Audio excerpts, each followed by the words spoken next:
Pitch का मतलब होता है दोस्तों असल में उस साउंड की frequency. Pitch actually shows frequency of sound. देखो जब भी एक साउंड ट्रेवल करता है तो साउंड के अंदर वाइब्रेशंस होती हैं। जी सर वाइब्रेशंस होती है। वाइब्रेशन की वजह से वेव बनती है। जी सर वेव बनती है। क्या वेव एक ट्रेवल करती है? जी सर वेव ट्रेवल करती है। जब वेव ट्रेवल करती है तो उसकी वेवलेंथ होती है। जी सर होती है। वेवलेंथ होती है तो कुछ ना कुछ क्या होती है? बात समझ में आ रही है नहीं आ रही है? ये सारी चीज़ें एक दूसरे से जुड़ी हुई है। वेव पैरामीटर्स मैं आपको ऑलरेडी पढ़ा चुका हूँ। मैं जस्ट ये बताना चाह रहा हूँ कि अगर आपके सामने दो आवाज़ें बोली जाएं, ठीक है, अब गौर करना है। अब जब लाउडनेस बोलूँगा तो उसमें होता था आवाज़ का भारी होना और आवाज़ का हल्का होना। आवाज़ उसी बंदे की थी। आवाज़ कंफ्यूज नहीं होना है, आवाज़ उसी बंदे की है। यही वो बंदा है। जी सर यही वो मुजरिम मौजूद है आपके सामने। तो अब इसकी आवाज़ की शिद्दत क्या है? ज़्यादा। और अब इसकी आवाज़ की शिद्दत क्या है? आवाज़ उसी बंदे की है। ऐसा नहीं है बंदा चेंज हुआ। अभी मैं बंदा चेंज करूँगा, बंदा अभी वही है। अभी जो बंदा है भाई वही है, वही बंदा है। उसकी आवाज़ की शिद्दत ज़्यादा भी हो रही है और उसी की आवाज़ की शिद्दत कम भी हो रही है। बंदा तो वही है, उसकी आवाज़ तो तब्दील हो रही, सिर्फ आवाज़ की शिद्दत कम और ज़्यादा हो रही है। जिसके बारे में कौन बता रहा होता है? लाउडनेस बता रहा होता है। बात समझ में आ रही है? बंदा वही है। लेकिन अगर आप आवाज़ की शिद्दत को फील करें आप, तो आप आवाज़ की शिद्दत क्या हो चुकी है? आवाज़ की शिद्दत तो वही है। पहले जो बंदा बोल रहा है और अभी जो बंदा बोल रहा है, उन दोनों की आवाज़ की शिद्दत एक जैसी है, लेकिन आवाज़ की नौइयत क्या हो गई है? चेंज हो गई है। ये जो आवाज़ है, ये आवाज़ हमें पतली आवाज़ लग रही है, और जो पहले आवाज़ थी वो आवाज़ हमें मोटी आवाज़ लग रही है। दोनों की लाउडनेस एक जैसी है। अभी जिस आवाज़ से मैं बोल रहा हूँ इसकी लाउडनेस वही है, और पहले जिस आवाज़ की मदद से मैं बोल रहा हूँ उसकी भी लाउडनेस वही है। भारीपन तो वही है। ठीक है, दोनों आवाज़ें हमें सुनाई दे रही हैं। लेकिन अब जो आवाज़ आप बोल रहे हैं तो हमें आवाज़ कैसी लग रही है? पतली आवाज़ लग रही है। कैसी आवाज़ लग रही है? पतली आवाज़ लग रही है। दोस्तों पिच बताते हैं आवाज़ कितनी पतली है। पिच क्या बताता है? आवाज़ कितनी पतली है। ठीक है, और कौन सी आवाज़ पतली होती है दोस्तों? वो आवाज़ जिसकी फ्रिक्वेंसी ज़्यादा हो। वो आवाज़ जिसकी फ्रिक्वेंसी क्या हो? ज़्यादा हो। वो उतनी ही कैसी आवाज़ होती है? पतली आवाज़ होती है। ठीक है, पतली आवाज़ के लिए इंग्लिश में इसे कहते हैं प्यार से श्रिल साउंड। कैसा साउंड?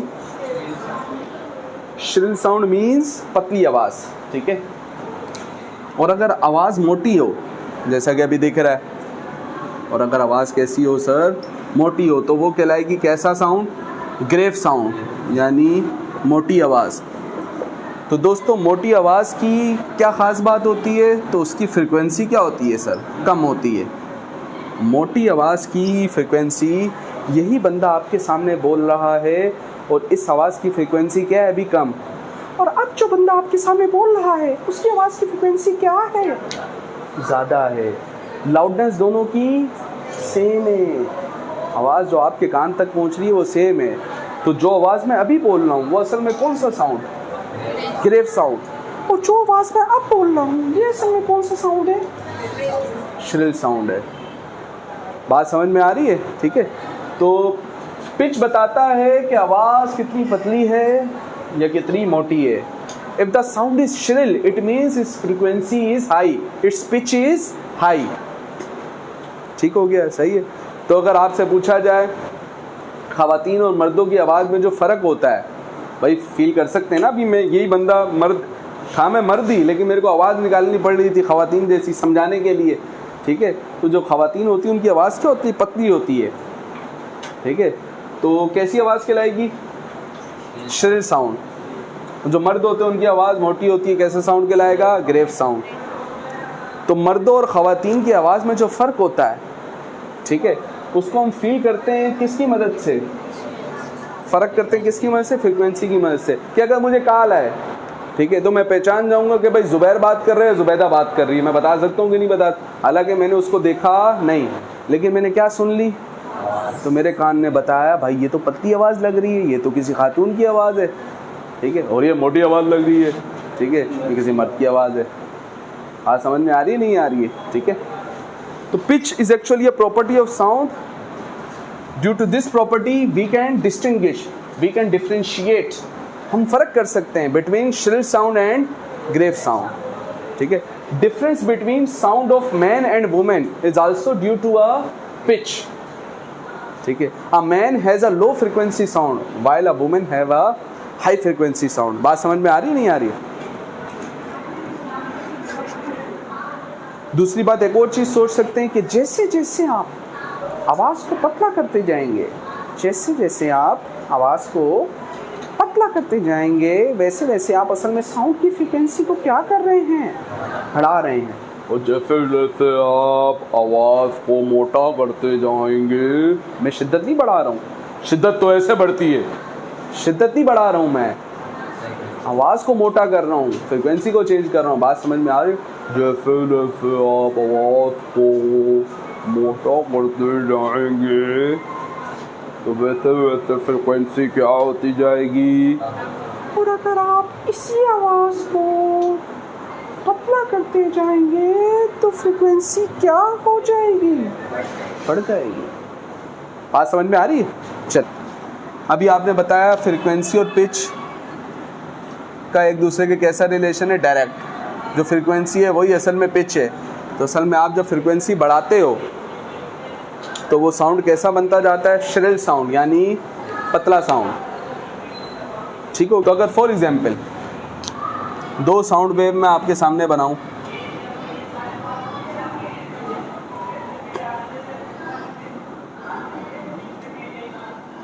ये एक साउंड वेव है, लेट्स सपोज,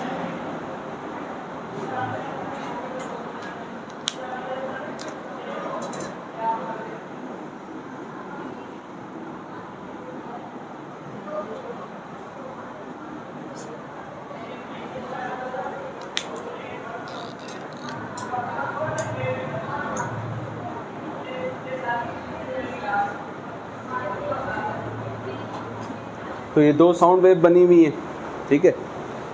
तो अगर हमसे पूछा जाए इनमें से कौन सी आवाज़ श्रिल साउंड होगा और कौन सा आवाज़ ग्रेव साउंड होगा, यानी कौन सी आवाज़ पतली होगी और कौन सी मोटी होगी, तो सर आप ही ने हमें बताया था अगर आप देख लें कि जिसकी फ्रीक्वेंसी क्या हो ज़्यादा तो वो कैसा साउंड होगा, श्रिल साउंड, और जिसकी फ्रीक्वेंसी क्या हो वो कैसा साउंड होगा, ग्रेव साउंड।